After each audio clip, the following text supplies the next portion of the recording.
partie HTML, donc on va passer à CSS. Alors, pour rappeler un petit peu ce qu'on avait vu en HTML, nous avons un langage standard qui permet de structurer et d'organiser le contenu d'une page web. D'accord? Ce langage, c'est le langage HTML. Donc, nous avons vu qu'il permettait, à travers des commandes sous forme de balises, d'accord, de définir des structures permettant d'organiser le contenu. C'est-à-dire, je peux avoir des listes, des tableaux, je peux avoir des sections, des paragraphes, etc. D'accord? Qu'est-ce qui nous aligner le texte, comment le centrer, comment, par exemple, changer la couleur, changer la taille d'une police, etc. Alors, on a dit, c'est le travail d'un autre langage, c'est la spécialité du langage CSS. Donc, ce qu'on va voir aujourd'hui, c'est la deuxième partie, c'est les feuilles de style CSS. Alors déjà, à partir de la version HTML5, donc jusqu'à aujourd'hui, une nouvelle tendance s'est dessinée. Il s'agit de dissocier le contenu d'un document de sa forme. C'est-à-dire que jusque-là, quand un développeur avait un projet web à réaliser, il réfléchissait à la fois à la structure du document et à son design. Aujourd'hui, c'est différent. Si on veut faire les choses proprement, selon les standards en vigueur, donc qu'est-ce qu'on doit faire? On va prendre la partie contenu pour l'organiser. Ça, ce sera le côté HTML.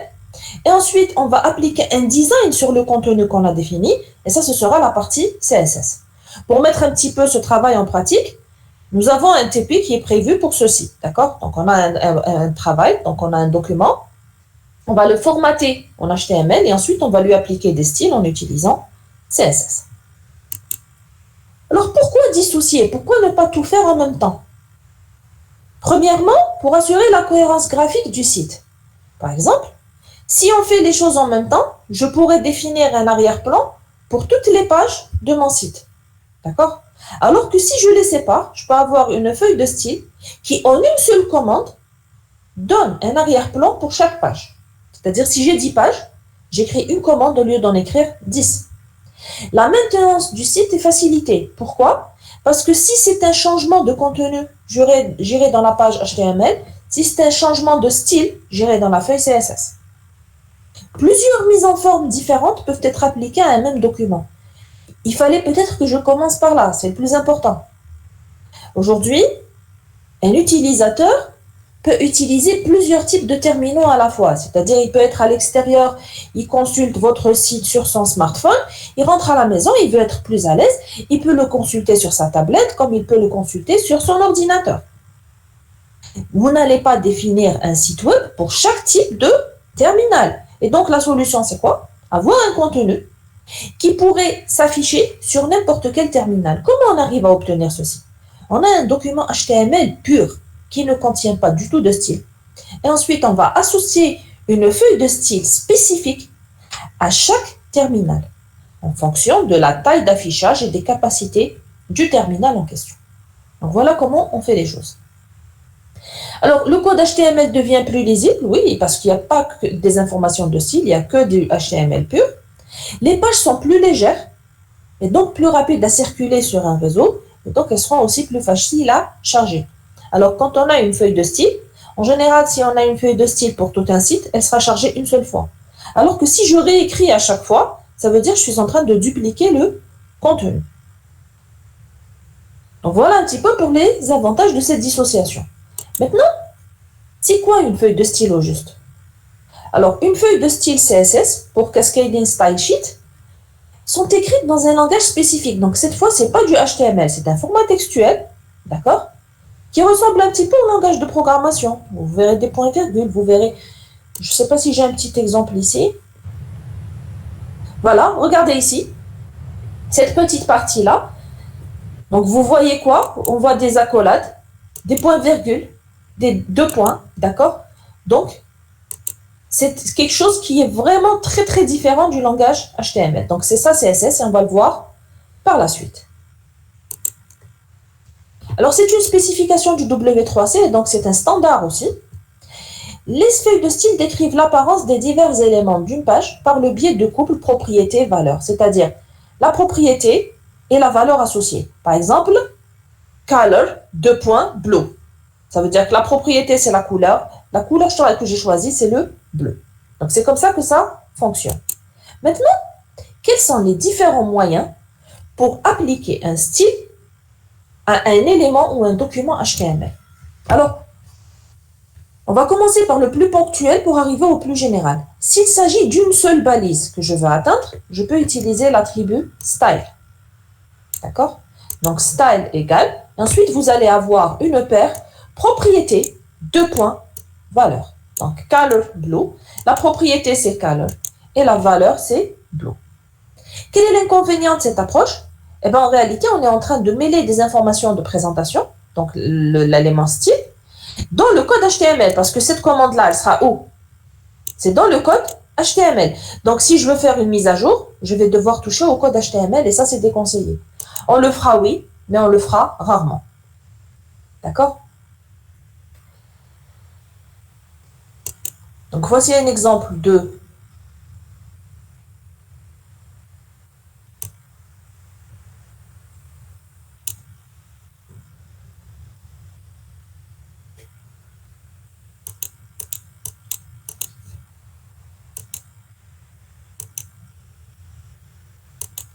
l'utilisation de l'attribut style. Donc, ici, par exemple, j'ai un titre H2 et je veux qu'il soit en rouge. Qu'est-ce que je vais faire? Enfin, son arrière-plan soit en rouge. J'ajoute l'attribut style et je mets background color red.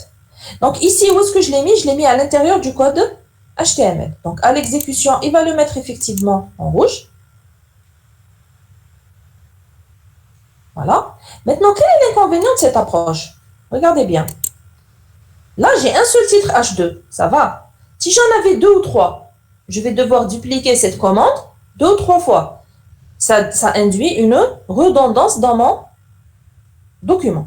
D'accord? On va voir qu'il y a une meilleure approche. Alors, l'approche qu'on va présenter par la suite, c'est la feuille de style interne. Cette fois, c'est un ensemble de commandes à l'intérieur de l'entête de la page qui concerne toute la page.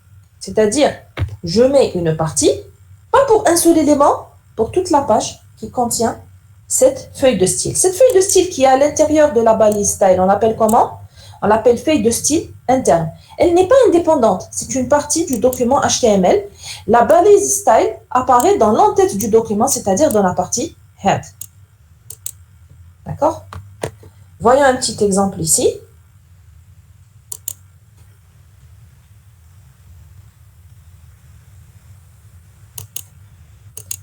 Voilà pour une feuille de style interne. Regardez, j'ai la balise style dans l'entête du document et j'ai une commande H2 background color red. Ici, qu'est-ce que je veux dire? Toutes les balises H2 auront l'arrière-plan rouge. Pas uniquement une seule, toutes. Si j'en ai 10, ça va être appliqué aux 10. Combien de fois je vais écrire la commande? Je l'écris une seule fois. Donc, c'est une méthode qui est beaucoup plus efficace que la méthode de tout à l'heure où je devais appliquer à une seule balise. D'accord? Donc déjà, celle-ci, elle est meilleure. À l'exécution, vous ne verrez pas de différence. C'est juste que le travail est plus optimisé. D'accord? Donc pour le navigateur, ça change quelque chose. Pour nous, c'est pratiquement pareil. Maintenant, si j'ai plusieurs éléments qui se répètent dans tout le site, imaginons que mon site contienne une centaine de pages. Ce n'est pas intéressant de répéter les informations dans chaque page de la sorte. Donc, l'idéal, ce serait quoi? C'est d'avoir une feuille de style indépendante à laquelle je peux faire appel. Et ça, c'est la feuille de style externe. La feuille de style externe, c'est une feuille dans un langage spécifique qui est le langage CSS. D'accord? Donc, ce n'est pas à l'intérieur du document HTML du tout. Maintenant, comment faire le lien entre le document HTML et cette feuille de style? Je vais utiliser la balise link. Alors, nous avons l'attribut rel pour relation, donc égale style sheet, donc c'est une feuille de style. Et ensuite, vous ajouterez l'attribut href et vous mettez l'adresse relative de votre feuille de style. Quand vous voyez ici le nom de la feuille directement, qu'est-ce que ça veut dire? Ça veut dire qu'elle est dans le même dossier. Dans le cadre général, normalement dans un site, nous avons un dossier réservé aux feuilles de style. Donc je devrais avoir ici CSS/ style.css. D'accord? Maintenant, ça c'est l'approche la plus globale. Donc on va voir comment je ferai. Alors c'est le même exemple, je l'ai fait de 3 manières différentes. Donc ici, qu'est-ce que j'ai fait? J'ai repris le même document que tout à l'heure et je veux mettre ce titre H2 en rouge. Alors qu'est-ce que j'ai fait? J'ai écrit une feuille de style. La voici. Style.css. Alors c'est un fichier texte, je l'ai ouvert. Je suis allé ici à langage. J'ai choisi CSS. Vous l'avez sur Notepad++. D'accord? Et ensuite, vous l'enregistrez comme d'habitude. Ensuite, qu'est-ce que j'ai fait? Je suis allé à ma page et j'ai ajouté cette balise. Link, relation égale style sheet et href égale l'adresse relative de mon fichier CSS. Et voilà tout. Donc, à l'exécution, pareil, il va mettre le titre H2 en rouge. D'accord? Donc, nous avons vu 3 manières différentes de faire en réalité le même travail. Maintenant, on se pose la question, si j'ai un travail à faire, laquelle des 3 solutions je vais adopter? Alors, si vous avez... Alors, ce que je vais faire, c'est que la structure générale du site, je vais la définir dans la feuille de style externe. En général, nous avons le même thème ou le même arrière-plan ou le même jeu de couleurs pour tout le site. Tout ça va être fait sur la feuille de style externe. Comme ça, je ne vais pas répéter la même commande plusieurs fois. Et je vais avoir aussi une cohérence graphique de mon site. Maintenant, certaines pages ont besoin d'une mise en forme particulière. Par exemple, la page d'accueil est spéciale. Nous avons aussi les pages de formulaire, les pages de, par exemple, de commentaires, etc. Donc, certaines pages ont besoin d'un style spécifique. Dans ce cas-là, qu'est-ce que je vais faire? Je vais utiliser la feuille de style interne. La feuille de style interne peut compléter la feuille de style externe. Tout ce qui est commun, il est dans la feuille de style externe. Tout ce qui est spécifique à la page sera dans la feuille de style interne de la page en question. Ensuite, si vraiment les deux ne suffisent pas et que j'ai besoin d'ajouter des commandes ponctuelles, j'utiliserai l'attribut style. Mais l'attribut style, il faut le laisser vraiment en dernier recours parce que nous avons la possibilité en CSS d'accéder directement à un élément sans utiliser l'attribut style. Je vais vous montrer par la suite comment faire pour éviter justement de mettre du code CSS à l'intérieur du code HTML. Donc, celles qui sont vraiment recommandées, c'est la 2 et la 3. D'accord? La première, vous la trouverez sur certains sites, mais je la déconseille fortement. Alors, la structure générale d'un document CSS. On a dit c'est un fichier texte qu'on sauvegarde avec l'extension .css. Alors, sa syntaxe, c'est quoi? Une feuille de style, c'est une suite de règles. D'accord? Au lieu de parler d'instructions, on parle de règles. Une règle contient 2 parties. Un sélecteur plus une déclaration. Le sélecteur, c'est quoi? C'est l'élément concerné par le style, c'est-à-dire il répond à la question quel est ou quels sont les éléments concernés par ce style. La déclaration, c'est les styles en question. Les déclarations sont toujours entre accolades et sont toujours sous la forme propriété valeur. Il peut y avoir plusieurs déclarations et donc on mettra des points-virgules, d'accord, entre une déclaration et l'autre. Ici, par exemple, regardez, voici un exemple de règle. Qu'est-ce qu'on a? Avant les accolades, qu'est-ce que j'ai? J'ai H2. Ça, c'est la partie sélecteur. Ça veut dire que les éléments concernés sont les éléments H2. Alors, quand je mets ici H2, ça veut dire tous les titres H2 du document et non pas un seul titre H2. Maintenant, quelles sont les règles que je vais lui appliquer? La déclaration ici, c'est quoi? Le premier, c'est toujours la propriété. Donc, ça, c'est text align, c'est l'alignement du texte. La deuxième, c'est la valeur, center. Donc, ça veut dire centrer le texte. Deuxième propriété, color. Deuxième valeur, black. Donc, ici, la couleur du texte sera en noir. Remarquez qu'après chaque déclaration, nous avons un point virgule. Voilà la syntaxe globale. Et je peux bien sûr en avoir plusieurs. D'accord? Donc, voilà pour la structure générale. Donc, je vous ai dit, vous le créez. D'accord? Et ensuite, vous lui donnez l'extension .css. Donc, vous allez ici à langage, CSS. Donc, déjà, vous aurez la coloration syntaxique. Et quand vous faites enregistrer sous, il vous propose directement l'extension .css. D'accord? Et ensuite, vous pouvez l'utiliser, il n'y a pas de souci. Donc, puisque dans la règle CSS, il y a la partie sélecteur et la partie propriété, dans le cours, j'ai séparé le cours en deux parties. Définir les sélecteurs, ensuite définir les propriétés. Donc, je vais commencer par les sélecteurs. Comment choisir les sélecteurs CSS pour les éléments de notre document? Alors, l'une des richesses justement de CSS, c'est qu'il contient une diversité de sélecteurs qui vous permettent de sélectionner n'importe quel élément de votre page. D'accord? Alors, des fois, il y a plusieurs méthodes ou plusieurs moyens d'arriver au même résultat, mais il y a des méthodes qui sont meilleures que d'autres. D'accord? Alors, un sélecteur pour un élément, c'est le nom de l'élément sans les crochets. Par exemple, si vous voulez sélectionner les paragraphes, vous écrirez P, mais sans les crochets, c'est-à-dire pas la balise P, juste le nom. On avait vu précédemment, pour le titre H2, le sélecteur c'est H2, mais sans les crochets, et ainsi de suite. D'accord? C'est le nom de la balise sans les crochets. Voilà comment on sélectionne un seul élément. Alors, est-ce que je peux sélectionner plusieurs éléments et leur associer le même style? Oui. Par exemple, ici, regardez l'exemple. H1, div, P. Donc, ces trois éléments partagent le même style. Comment je fais? Je les sépare simplement par une virgule. D'accord? Donc, un exemple, c'est ce qu'on avait vu tout à l'heure. Donc, ici, H2, c'est un sélecteur d'éléments. Il va s'appliquer à tous les titres H2. Imaginons ici, j'avais un titre. Je vais en créer un deuxième. D'accord? Vous allez voir que tous les titres seront concernés, pas le premier uniquement. Regardez, j'ai deux titres. Un titre là et un autre titre là. J'ai écrit la commande une fois, mais elle concerne tous les éléments du même type. D'accord? Donc, quand vous sélectionnez un élément, tous les éléments du même nom seront concernés par ce style.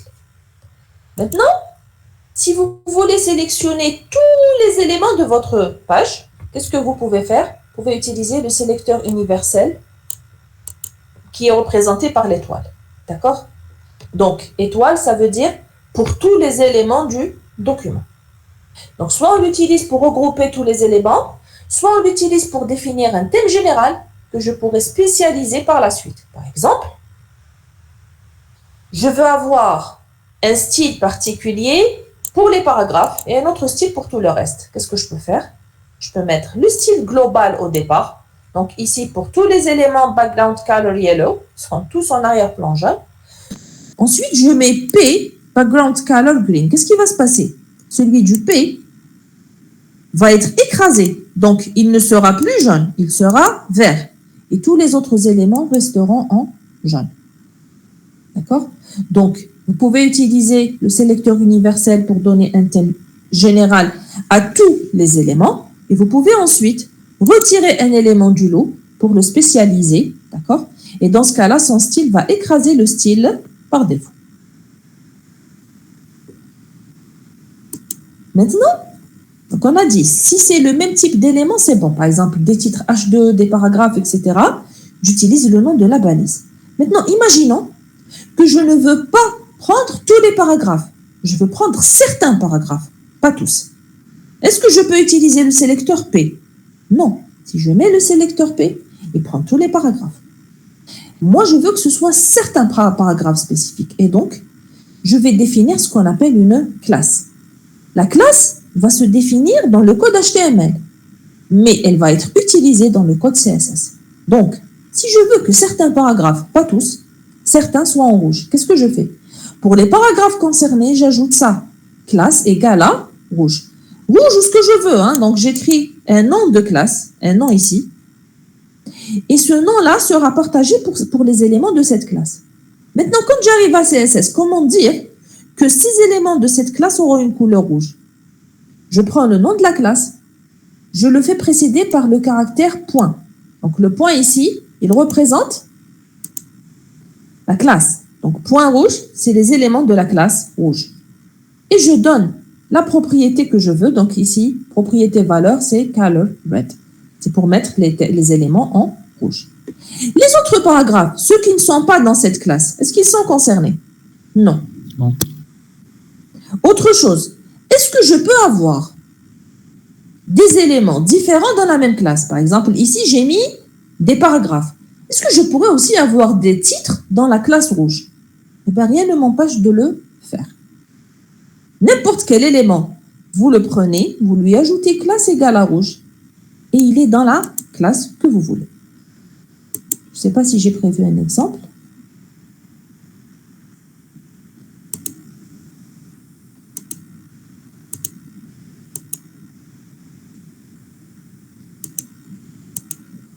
Je crois qu'il n'y a pas d'exemple pour les classes.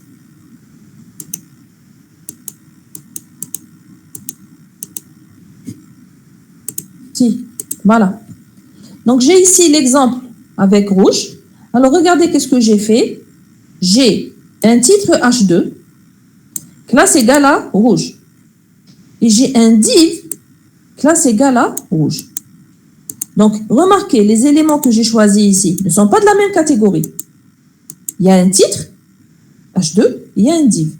Ça ne pose aucun problème. Maintenant, ces éléments-là seront mis en rouge.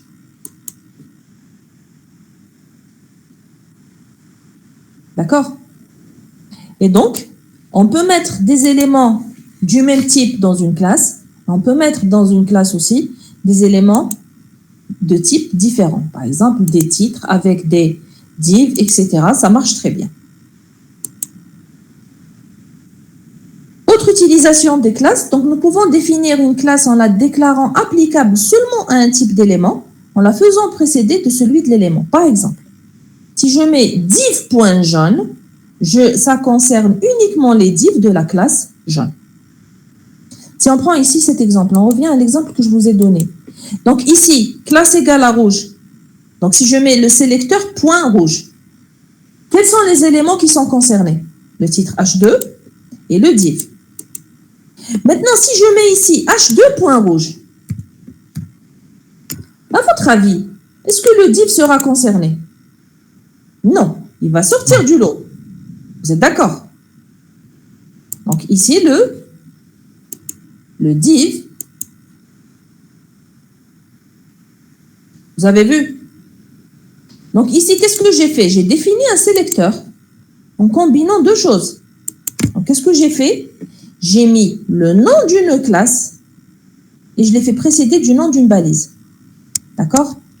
Donc ici, c'était un autre exemple d'utilisation des classes.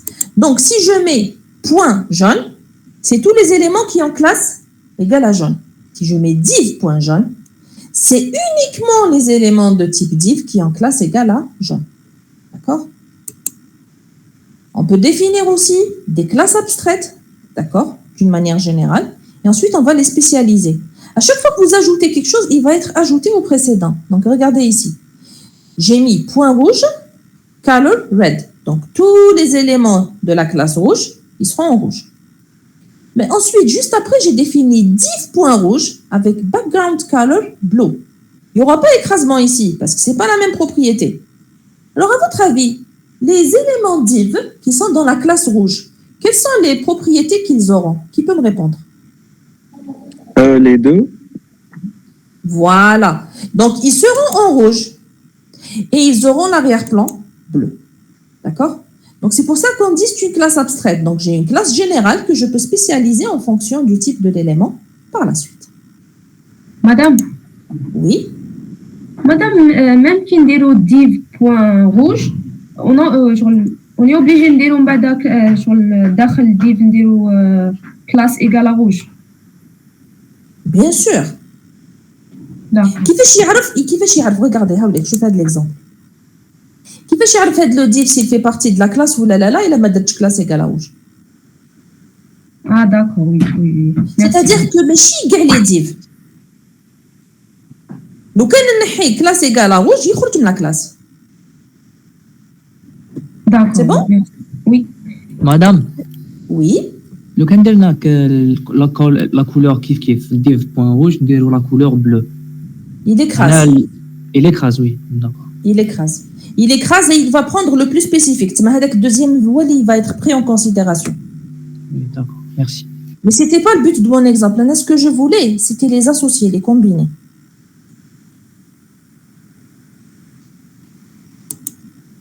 Maintenant, est-ce que je peux associer plusieurs classes au même élément? Oui, je peux associer plusieurs classes en mettant le nom des classes séparées par un blanc. Il y a juste un espace entre les deux. Alors, à quoi ça peut servir? Ça peut servir à avoir des classes abstraites. Chacune a une spécialité. Par exemple, une classe pour la couleur, une classe pour l'arrière-plan et une classe, par exemple, pour mettre le texte en gras. Si je veux mettre un élément, par exemple, en rouge et en gras, je vais mettre ici la classe rouge, espace gras. Ça veut dire qu'il sera en rouge et il sera aussi en gras. Donc, vous pouvez mettre deux classes ou plusieurs dans le même élément. Ça marche à condition de laisser un espace entre les deux. D'accord? Alors, quand vous avez un ensemble d'éléments, vous utiliserez classe. Maintenant, si vous voulez viser un élément unique spécifique dans le document, qu'est-ce que je vais utiliser? Je vais utiliser ID, un sélecteur d'identifiant. Le sélecteur d'identifiant concerne un seul élément bien spécifique dans le document. D'accord? Donc, il est sémantiquement faux de mettre plusieurs identifiants identiques à l'intérieur du même document. Ne venez pas me dire le navigateur n'a pas signalé d'erreur ou la madame ça marche. Ce qui est faux restera faux. Je vous ai dit dès le départ que le navigateur n'est pas une référence parce qu'il est permissif. Il laisse passer des erreurs. D'accord? Et il essaye de s'adapter aux erreurs de l'utilisateur. Donc, l'identifiant doit être unique. Je ne devrais pas avoir 2 ou 3 éléments avec le même ID. Si vous voulez avoir plusieurs éléments avec le même ID, peut-être que vous cherchez plutôt à définir une classe. Et dans ce cas-là, utilisez plutôt classe. Alors, quel est l'attribut ici? C'est un peu comme la classe. Vous allez dans votre code HTML et vous définissez l'attribut ID. Et ensuite, vous utilisez sa valeur en CSS. Au lieu de mettre, alors quand c'est une classe, on met point le nom de la classe. Quand c'est l'identifiant, on met hashtag le nom de l'identifiant. D'accord? Donc ici, hashtag bleu, qu'est-ce que ça veut dire? C'est l'élément dont ID égale à bleu.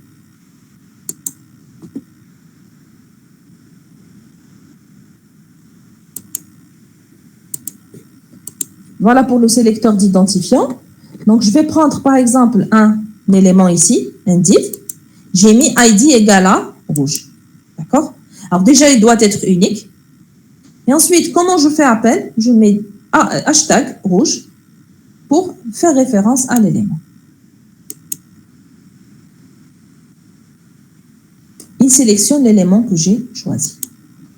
Alors, si vous vous rappelez, quand on avait vu au début les premiers slides qu'on avait vus de ce cours, je vous avais dit éviter d'utiliser l'attribut style. Par exemple, dans l'exemple qu'on avait vu précédemment, on avait mis l'attribut style.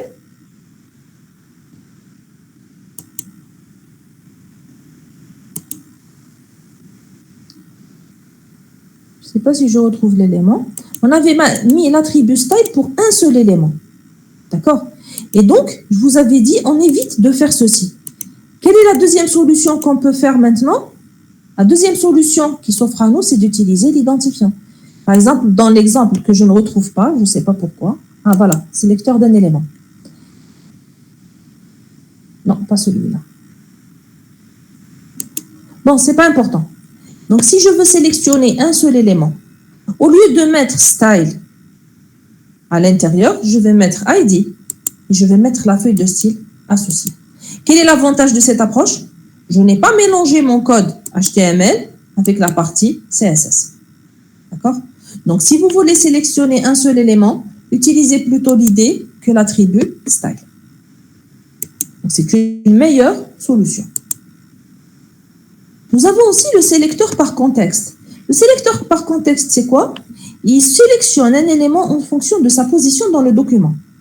C'est-à-dire, il sélectionne un élément s'il est enfant d'un autre élément. Ici, par exemple, si vous avez UL, LI. Alors, le premier, c'est toujours le parent, le deuxième, c'est l'enfant. Comment je vais le lire? Je vais le lire toujours à l'inverse. ce sont les éléments LI qui sont fils d'un élément UL, c'est-à-dire ils sont à l'intérieur d'un élément UL. Alors, quand je dis à l'intérieur, ce n'est pas forcément à l'intérieur directement. Il peut être à l'intérieur directement ou indirectement. C'est-à-dire que dans ses parents, quand vous cherchez dans la hiérarchie du document, vous allez trouver des éléments de type UL. Donc, quand vous lisez ça, vous le lisez toujours à l'inverse. Le style, il concerne qui? Il concerne l'élément LI. Dans quel contexte? Lorsqu'il est fils direct ou indirect de l'élément UL. D'accord?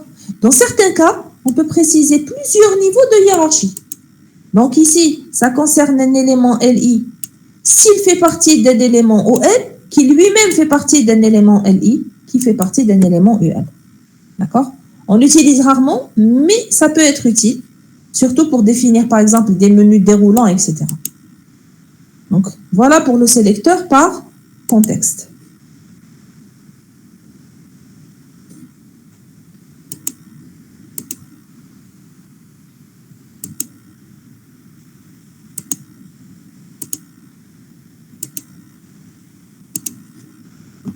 Alors, nous avons par exemple ici donc un titre H2. Donc regardez, j'ai H2, mais lorsqu'il fait partie d'un div, donc quand j'ai div H2, le style il concerne quoi? Il concerne le titre H2. Dans quel contexte? Lorsqu'il est fils de l'élément div. Donc je vais chercher les H2 qui sont à l'intérieur d'un div. Alors, je trouve un H2. Est-ce qu'il est à l'intérieur d'un div? Non. Donc celui-là n'est pas concerné. Ensuite, ici j'ai un div. À l'intérieur, j'ai un H2. Donc ce H2-là est à l'intérieur du div, il sera concerné. Donc ce sélecteur de contexte, il va prendre celui qui est à l'intérieur du div et il va laisser celui qui est à l'extérieur. Effectivement, celui qui est hors du div, il est resté en blanc. Celui qui est à l'intérieur du div a été coloré. D'accord?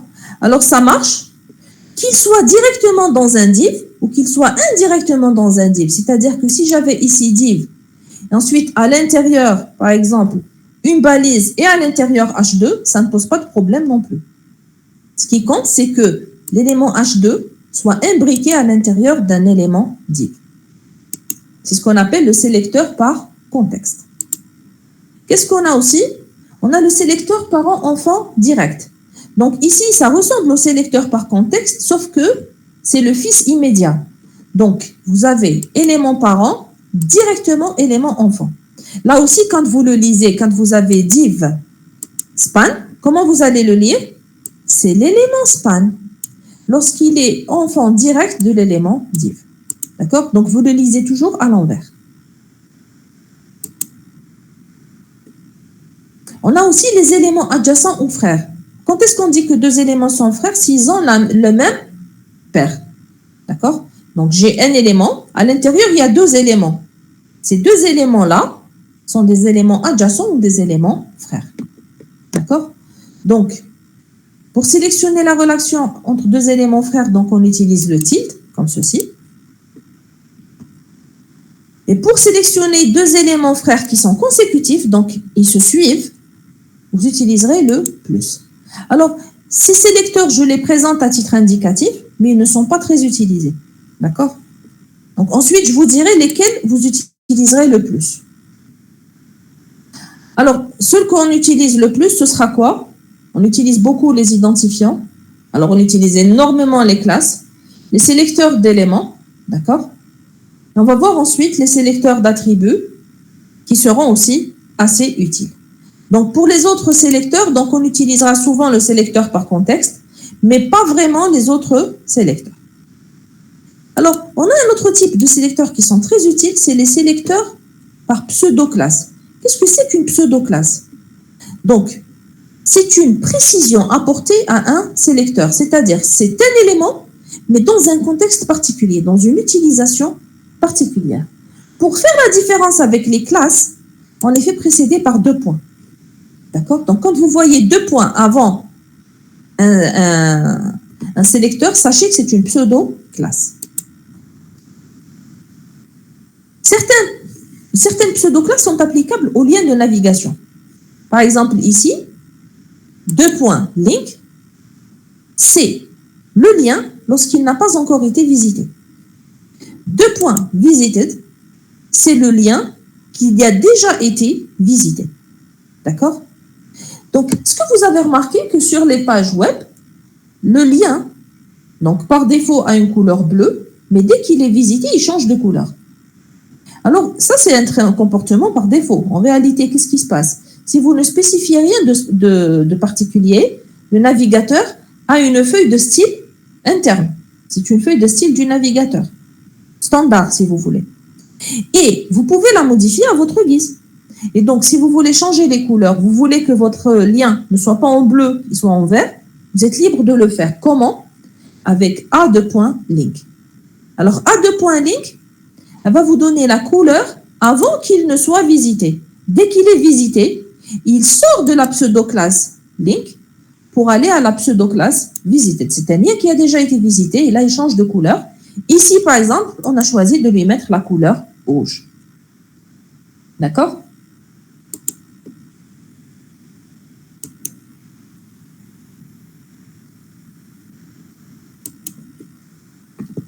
Par exemple, ici, qu'est-ce que j'ai? Pardon, je vais ajouter un autre exemple et ensuite je vous présente ça. Alors, les pseudo-classes dynamiques. Les pseudo-classes dynamiques permettent d'attribuer un style à un élément en fonction de certaines actions de l'utilisateur ou du visiteur. Par exemple, focus, c'est l'élément qui a le focus. Il a le focus, ça veut dire que on a cliqué dessus. D'accord? Dès qu'il est sélectionné, il a le focus. Ensuite, over, c'est lorsque un élément a été survolé par la souris. Je n'ai pas cliqué, j'ai juste survolé l'élément.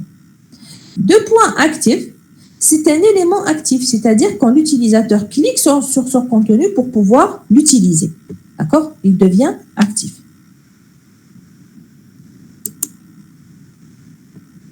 Donc, pour cet exemple, qu'est-ce que j'ai pris? J'ai pris des liens. J'ai pris ici 4 liens. D'accord? Et j'ai défini des couleurs qui sont différentes des couleurs par défaut. Alors, link, c'est le lien avant qu'il ne soit visité. Moi, j'ai choisi qu'avant qu'il ne soit visité, il soit vert. Une fois qu'il a été visité, je veux qu'il passe au rouge. Et lorsqu'il est survolé, je veux qu'il ait un arrière-plan jaune. D'accord? Donc, si je clique sur le lien, il devient vert. Initialement, il s'affiche en vert. Sauf si je l'ai déjà visité, bien entendu. S'il est visité, il passe au rouge. Et si je le survole, il devient jaune.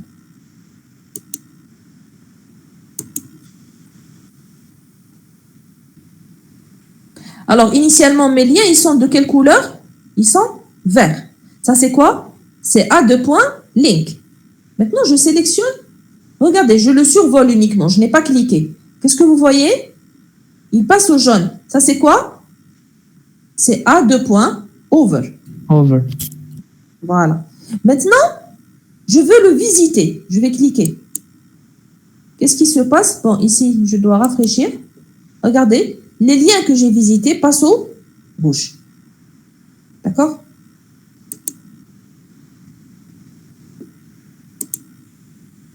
Donc, dès que je visite un lien, il change de couleur.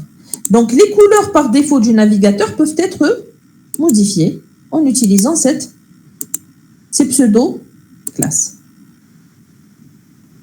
Maintenant, nous avons les pseudo-éléments. Les pseudo-éléments, c'est autre chose. Donc, il permet d'agir sur une partie du contenu d'un élément comme si c'était un élément entier. Alors, les pseudo-classes, c'est quoi? C'est un élément, mais dans une situation particulière. Le pseudo-élément, c'est quoi? C'est une partie d'un élément. Ce n'est pas un élément en entier. Par exemple, first letter, la première lettre du contenu d'un élément, peut être prise séparément avec le pseudo-élément first letter. Pour faire la différence, les pseudo-éléments, ils ont 4 points au début. 2 points, 2 points. First line, c'est la première ligne d'un contenu. D'accord? Par exemple, j'ai un paragraphe. First line du paragraphe, c'est quoi? C'est uniquement la première ligne. En réalité, la ligne n'est pas un élément. Ça va devenir un pseudo-élément en utilisant ce sélecteur. On peut aussi avoir le pseudo-élément before. Before permet d'insérer un contenu juste avant le contenu de l'élément en question. En lui associant quoi? Une propriété qui est content. Donc, content, deux points, et vous mettez ce que vous voulez ajouter. After, c'est un contenu que vous allez mettre juste à la fin d'un élément en question. D'accord?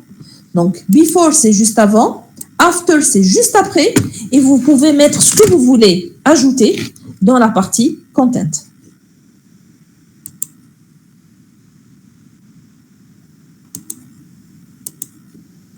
Donc, voici par exemple, dans cet exemple, alors qu'est-ce que j'ai ici? J'ai deux paragraphes. D'accord?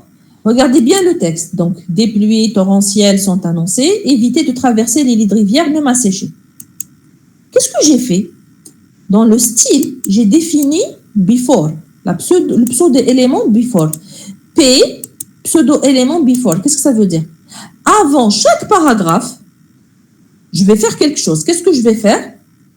Je vais ajouter content, qui est important. Qu'est-ce que ça veut dire? Avant chaque paragraphe, il va ajouter ce mot. Il ne figure pas sur le paragraphe. Lui, il va l'ajouter juste avant chaque paragraphe du document. Qu'est-ce qu'il va faire aussi? Color red. Donc, il va l'ajouter et de couleur rouge. Regardez comment il va réagir à l'exécution. Ce que vous avez en noir, c'est les paragraphes d'origine. Ce que vous avez ici en rouge, c'est le before que j'ai ajouté.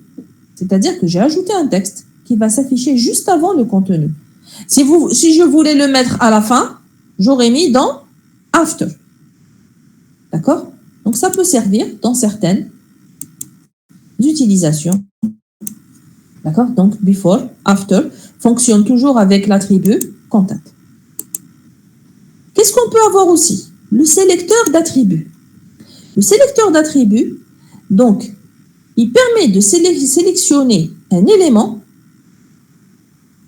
s'il contient un attribut. Donc, ici, si je dis, alors, le sélecteur d'attributs, il est toujours entre crochets. Ici, par exemple, étoile, et ensuite des crochets title. Qu'est-ce que ça veut dire? Étoile, ça veut dire quoi? C'est le sélecteur universel. C'est-à-dire n'importe quel élément du document. Maintenant, la deuxième partie, qu'est-ce qu'elle dit?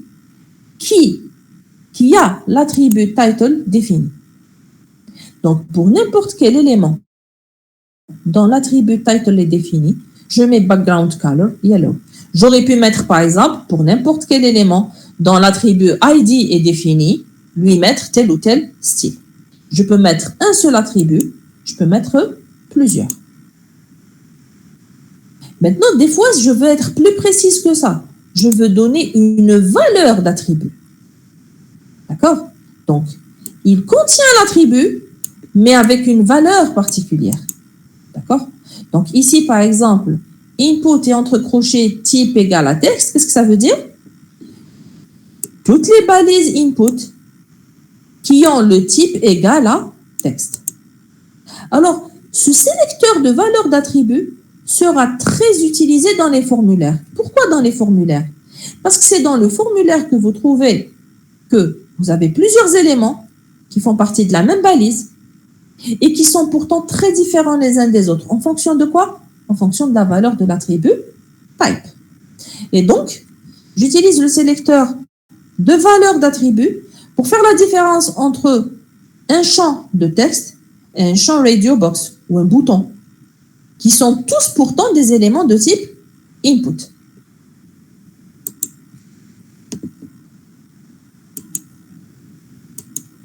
J'ai pris justement un exemple de formulaire. Alors, j'ai un formulaire très simple ici. J'ai mis deux champs. Donc, j'ai un champ de texte et un bouton de soumission. D'accord? Donc, les deux, c'est des champs input. Je vous ai dit, dans un formulaire, la majorité des champs sont des inputs. Donc, si je mets input comme sélecteur, est-ce qu'il est suffisant pour faire ma mise en forme? Non. Je dois spécifier quel champ utiliser. Et dans ce cas-là, j'ai mis input type égal à texte et je lui ai spécifié une mise en forme spécifique. Donc, il va concerner le texte. Est-ce qu'il va concerner le bouton Submit. Pourtant, c'est lui aussi un champ input. Alors, normalement, il n'est pas concerné. C'est pour ça qu'on a ajouté la valeur de l'attribut. Donc, on a changé la mise en forme du champ de texte, mais le bouton n'a pas bougé. D'accord? Et c'est ce qu'on voulait. Voilà pourquoi on a besoin du sélecteur d'attributs. Donc, voilà un petit peu pour les principaux sélecteurs. Donc, parmi les sélecteurs que j'ai présentés, il y en a qu'on n'utilisera pas beaucoup. Alors, c'est lesquels? C'est les frères adjacents et voisins directs, etc. D'accord? Donc, et les sélecteurs de contexte direct. Qu'est-ce qu'on utilisera le plus souvent? Donc, on utilisera les classes. C'est ce qu'on utilisera le plus. On utilisera beaucoup d'éléments, beaucoup de classes, des fois les éléments ID, ponctuellement pour les éléments concernés. Les sélecteurs de valeurs d'attributs lorsqu'on travaillera sur les formulaires. Le sélecteur de contexte, surtout quand on fera les menus. Donc voilà les sélecteurs qu'il faut connaître, qu'il faut maîtriser pour ce cours. Madame, Oui. je te l'exemple تاع before. اللي هذا وين غلقتو؟ Non, juste l'exemple, madame. L'exemple, je viens de le fermer, mais على باليش وين راه. Ah, ok. Désolée. فتحتهم كامل parce que c'est pas évident d'aller chercher le fichier en direct. Je peux vous expliquer par contre l'élément. نقدر نعاود نولي l'élément before. Oui, merci. Voilà. Alors le pseudo-élément before, qu'est-ce que je vais mettre? Je vais mettre 2 points before et je vais mettre l'élément en question. Par exemple, dans l'exemple que je vous ai présenté, c'était juste avant un paragraphe. Donc je mets quoi? P before. Je vais mettre ce que je veux avoir juste avant le paragraphe. Ça peut être un texte, ça peut être un style. Donc, qu'est-ce que j'ai voulu ajouter? J'ai voulu ajouter un mot et d'une couleur particulière. Qu'est-ce que j'ai fait? Content, 2 points, ce que je veux ajouter. J'ai ajouté le mot important. Et j'ai ajouté, je voulais que ce contenu que j'ai ajouté, je l'ai mis en couleur particulière, pour qu'il soit apparent. Et je l'ai mis color red. Voilà ce qu'il y avait dans l'exemple, c'est tout. Donc, si vous voulez ajouter quelque chose juste avant un élément, vous utilisez before. L'élément, ce que vous voulez ajouter, vous le mettez à l'intérieur de content. Vous pouvez le faire aussi juste après un élément, after. C'est la même chose, c'est le même fonctionnement. Vous utiliserez toujours le même attribut, content, pour ajouter un contenu juste après. C'est bon? Oui, merci. Je vous en prie. Maintenant, on va aborder les propriétés. Alors, les propriétés aussi, on va voir les principales propriétés, parce que si on devait étudier toutes les propriétés de CSS, le semestre ne nous suffirait pas.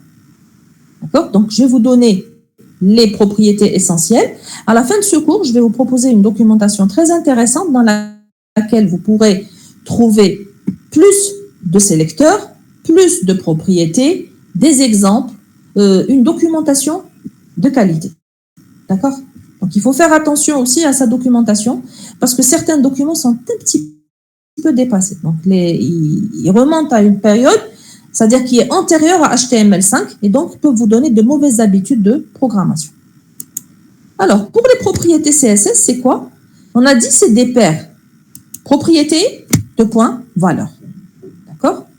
Donc, elles sont séparées toujours par 2 points et à la fin, on met un point virgule. Alors, avant de commencer les propriétés, pour certaines propriétés, nous avons besoin d'unités de mesure. Par exemple, quand je dis la hauteur, la largeur, etc., je dois dire avec quelle unité de mesure je suis en train de mesurer. Donc, ça peut être en pixels. Alors, le pixel, c'est la plus petite unité d'information graphique affichable à l'écran. Le symbole de pourcentage, c'est un pourcentage par rapport à l'élément parent. D'accord? Ou si c'est l'élément parent, c'est la page principale, c'est par rapport à la surface d'affichage. 100%, c'est toute la largeur ou bien toute la hauteur. EM, c'est le quadratin. Quadratin, c'est quoi? C'est la taille de la police. Donc, au lieu de donner une taille spécifique, au lieu de dire, par exemple, une police de caractère 15, par exemple, 15 points ou la 15 pixels ou 16 pixels, qu'est-ce que je peux dire? Je peux dire, par exemple, 2 EM. Qu'est-ce que ça veut dire? 2 fois la taille d'un caractère. Donc, Si le caractère est grand, ce sera grand. Si le caractère est petit, ce sera aussi petit. Alors, le VW, qui veut dire view, c'est une unité qui représente 1% de la largeur de la fenêtre. Alors ça, c'est une unité standard qu'on va surtout utiliser quand on veut faire du design adaptatif, donc du responsive design. Quand je veux avoir un design qui s'adapte à la taille de l'écran de l'utilisateur, j'utilise le VW, le view. D'accord? Donc, si c'est un grand écran, la taille sera grande. Et inversement, si c'est un petit écran, votre document va rétrécir en conséquence. Donc ça, c'était pour les unités. Maintenant, quelques propriétés. Commençons par la mise en forme du texte. Donc, pour définir la police, on ne donne jamais une seule police. Donc, on donne toujours font family, plusieurs polices. On va voir par la suite pourquoi. Nous pouvons aussi définir la taille d'un texte en mettant font size. C'est la taille du texte. Je peux la spécifier en pixels, je peux la spécifier en pourcentage, je peux la spécifier de plusieurs manières différentes. D'accord? Font weight, c'est pour spécifier le texte en gras. Donc, soit en gras, soit normal. Font style, c'est soit italique, soit oblique, soit normal. Text decoration, alors elle contient plusieurs éléments. Ça peut être le soulignement, la ligne au-dessus, le barré et le clignotant. Donc, underline, overline, line through, blink ou bien no. On peut utiliser text decoration pour ajouter une propriété. Je peux la mettre aussi pour enlever une propriété. Exemple, les liens de navigation sont affichés par défaut soulignés. Si je veux que les liens de navigation ne soient plus soulignés, qu'est-ce que je vais faire? Text decoration, known. Qu'est-ce que ça veut dire? Je lui dis, ne soulignez pas cet élément. Si je veux, moi, souligner un élément, je mettrai text decoration, underline. S'il est déjà souligné, moi, je veux retirer le soulignement, je mettrai text decoration, non. D'accord? Donc, je peux l'utiliser pour ajouter une propriété ou bien pour la retirer à un élément. Est-ce que c'est clair? C'est bon?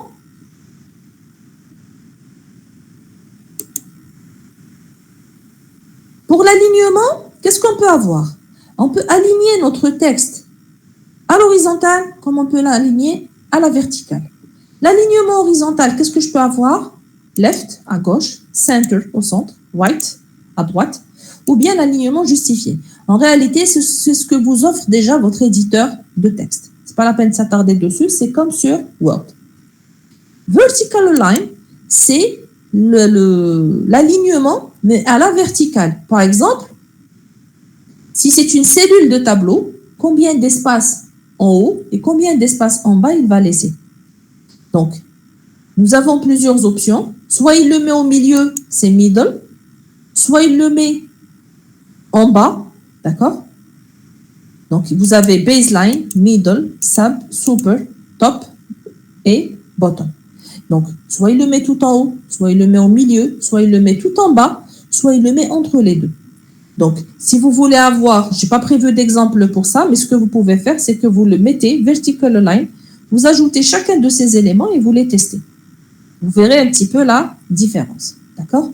La plupart du temps, ce qui donne mieux, c'est le middle. Pourquoi? Parce que le middle, il va vous donner autant d'espace en haut qu'en bas. Donc, vous allez avoir un contenu qui va être centré à la verticale et qui affichera le meilleur rendu. Revenons maintenant aux familles de... Je vous ai dit, on prend plusieurs polices. Parce que tout simplement, certaines polices de caractère ne vont pas être retrouvées sur tous les systèmes d'exploitation. Alors, les polices en général font partie du système. Donc, vous pouvez avoir une police que moi je n'ai pas et inversement. Donc, si vous spécifiez une police et qu'elle n'existe pas chez l'utilisateur, ça risque de poser problème. À l'affichage, si le navigateur remplace une police par une autre, le rendu peut être complètement faussé. Il y a des polices qui ont tendance à avoir une plus grande taille que d'autres, et donc qui risquent de déformer complètement la mise en page souhaitée. Donc, la solution, c'est quoi? c'est de spécifier une famille de polices. Vous avez une police préférée, celle que vous avez choisie pour votre site. Mettez-la en premier. Ensuite, essayez de chercher parmi les polices standards, les polices les plus connues, la police qui se rapproche le plus de la police que vous avez choisie. Et sur laquelle vous allez aussi tester votre site. Pourquoi? Parce que vous allez vous dire, de préférence, je préfère police 1. S'il n'y a pas police 1, je préfère qu'il utilise police 2, parce qu'il est plus probable d'avoir police 2. Je vous ai dit, la 2, c'est une standard, c'est-à-dire qui figure sur la majorité des machines et qui va avoir un rendu qui sera acceptable. Et vous avez police 3, par exemple, c'est une solution par défaut pour éviter d'avoir, c'est-à-dire de laisser le choix au navigateur et qu'il choisisse n'importe quoi. Quelles sont les familles génériques qui existent? Donc, nous avons la famille Serif. Alors, les polices de la famille Serif ont de petits traits à la fin de certains caractères. Par exemple, quand vous avez le T, le N, vous avez des petits traits comme ça en bas, d'accord, sur les côtés. Et c'est ça qui fait que ça s'appelle des polices Serif. Ces polices se ressemblent, d'accord? Donc, vous choisissez, quand vous dites Serif, ça veut dire que vous lui dites, si vous ne trouvez pas la police que je cherche, par exemple, hein, imaginons que je voulais la police Georgia. Donc, je vais mettre Font Family Georgia. Ensuite, virgule. Lui dire, s'il ne trouve pas, je vais prendre une police qui lui ressemble un petit peu. Times New Roman. S'il ne la trouve pas, je vais mettre Serif, c'est-à-dire n'importe quel élément de la famille Serif. Donc, vous avez vu comment je fais? Je vais de ma préférée vers la plus standard. Ensuite, il y a une deuxième famille connue qui est la famille sans Serif. Ces éléments-là, donc leur police ne contient pas ces petits traits. Donc, c'est des caractères qui sont gros et qui sont à l'état brut. Regardez, c'est des traits pleins. Il n'y a pas de petites bordures sur les côtés. Donc, la plus utilisée, c'est Arial. Vous avez aussi Verdana qui lui ressemble aussi. Ici, par exemple, c'est pareil. J'aurais pu choisir Verdana. Je lui dis, si vous ne trouvez pas Verdana, celle qui s'en rapproche le plus, c'est Arial. Au pire, utilisez une autre police sans Serif parce qu'elles se ressemblent. Troisième type de famille, nous avons la famille Monospace. Alors, la famille Monospace, tous les caractères ont la même largeur dans ce type de police et on l'utilise souvent lorsqu'on a du code source à présenter. D'accord? Donc, pareil, c'est le même raisonnement qui va avec. Donc, choisissez toujours 2 ou 3 polices dans vos familles de polices. Prenez toujours votre police préférée en premier. Mettez une deuxième qui est plus connue, plus standard, plus répandue. Et mettez à la fin la famille. Et comme ça, s'il ne trouve pas, il trouvera au moins une police de la même famille.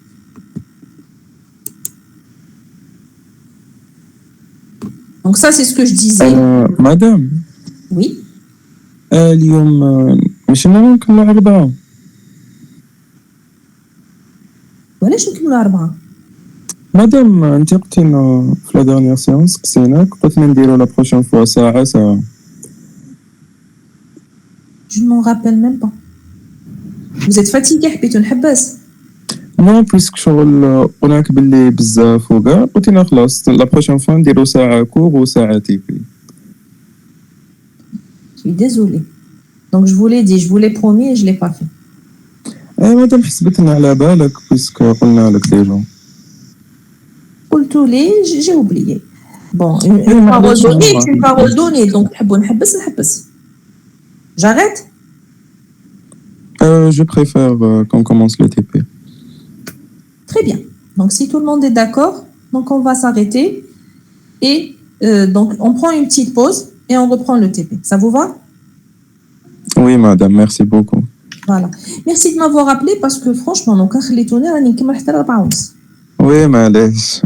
Je pense la prochaine fois, on va commencer les cours en présentiel.